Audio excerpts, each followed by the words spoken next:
from rainfall years, birth and death over years. That's the only variation you're seeing. So it's nice, stable equilibrium. Compare this result of a single society in isolation with a society living in a world system having to negotiate interactions with other societies. And what you see is not only a big qualitative difference, but an entirely different logic here. And this is a point we really want to drive home. Depending on how you think of societies, the early human societies, are they living in isolation? Or are we having to think of them in terms of systemic relations with other societies? You get very different kinds of results out of it. Now let's zoom in on what's happening down here.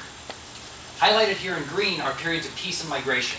We start with a period of peace and migration where the world system hasn't quite ramped up. But as soon as it ramps up, it begins to build its own pressures. Circumscription turns on. It prevents migration from coming in. Then population begins to build like a pressure cooker. It gets too much. Warfare kicks on, which is highlighted here in red. And what happens with the warfare is it starts to kill people off. People are being reduced in population size. The resources can kind of come back a little bit, can kind of regenerate. Pressure is reduced. And when you juxtapose them back and forth, you see people are living peacefully until pressure is too much, and they start killing each other off until pressure is reduced and people can live peacefully again. And you get these cycles back and forth from peace and migration to warfare. Clearly a very different type of result than when you see a single society living in isolation. So that's one interesting, I think, output of our model. But something else we wanted to talk about was we discovered in playing with this model, because it's really fun to play with, there's a big difference in land availability. Depending on how much land you give these simulated human societies depends on what their behavior is going to be.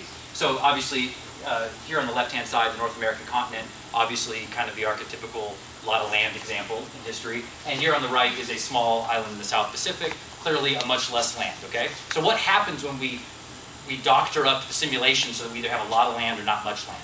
Well, first of all, if you look at the North American example, as we call it, where we give them more land than they could ever use, you see the solution state is almost identical to what you'd expect of a single society living in isolation. Well, why is that? The system level variable of circumscription has been taken out.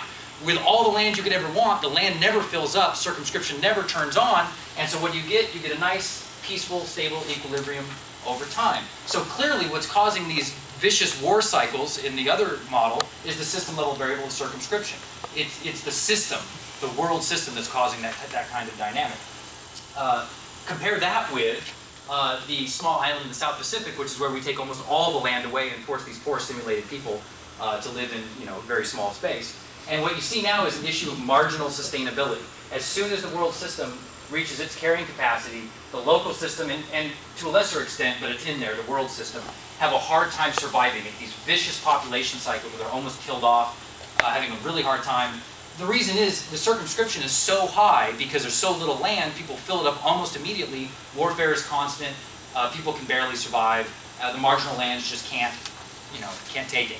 So compare this example with the exact same situation, except a society living in isolation. If you take away the system, if you take away the other societies and let people migrate forever every time population pressure builds up, and you'll see they reach the population equilibrium. So it is the systemic dynamics, it is circumscription and the negotiation of your living circumstances with the living circumstances of the surrounding societies that create these dynamics that we're seeing. So clearly, whether you view early human societies in a systemic fashion or atomistic fashion, is going to have a very big effect on the conclusions that you should come to.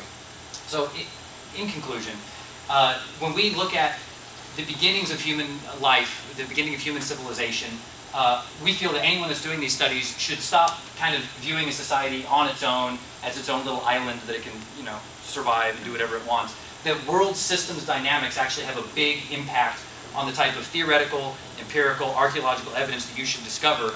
If a society can just migrate forever, can reduce population whenever it wants, you might get these nice, stable, happy equilibriums.